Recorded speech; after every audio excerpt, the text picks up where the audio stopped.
Au nom du Père et du Fils et du Saint-Esprit. Amen. Béni soit notre Seigneur Jésus-Christ, béni soit la Vierge Marie, la maman de Jésus, notre chère maman. Chers frères et sœurs, aujourd'hui, Jésus parle du royaume de Dieu en parabole. Et c'est très, très intéressant. Et cette parabole, elle peut nous toucher dans notre sens de justice, ou plutôt devrions-nous dire de notre injustice. Mais si nous prenons au sérieux cette parabole, elle peut nous ramener en profondeur de la vérité du royaume des cieux. Donc, un viticulteur, un propriétaire, il va chercher des journaliers pour travailler dans sa vigne. Et très tôt le matin, il en trouve, il les envoie et il convient avec eux un denier de salaire. À la 3e heure, à la 6e heure, à la 11e heure, il part encore, il sort. Et à ceux de la 3e heure, il dit « Je vais vous donner ce qui est juste ». À la fin de la journée, les derniers venus, ils sont payés les premiers.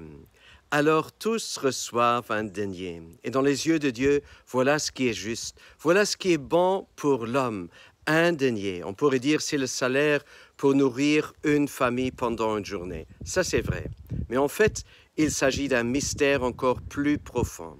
Le salaire que Dieu donne, nous le trouvons aussi dans la lettre aux Philippiens, lorsque Paul dit « Moi, je cherche le Christ et je cours derrière lui pour être trouvé, pour être saisi par lui. » Dans la lettre aux Philippiens, au 3e chapitre. Chers frères et sœurs, est-ce là vraiment notre joie de pouvoir marcher, de pouvoir travailler, œuvrer avec le Christ depuis notre enfance, notre jeunesse ou peut-être d'un âge avancé? Ou est-ce que nous avons du mal lorsque des gens très très tard dans leur vie, ils viennent et ils ont le même salaire? La joie du royaume consiste d'être joyeux, d'être avec le Christ. Et la joie du royaume consiste aussi dans le fait que beaucoup puissent accéder encore tardivement au royaume et à la joie du royaume de Dieu. Que Dieu nous bénisse pour cela et nous accorde cette joie au nom du Père et du Fils et du Saint-Esprit. À nous tous, une bonne et une sainte journée.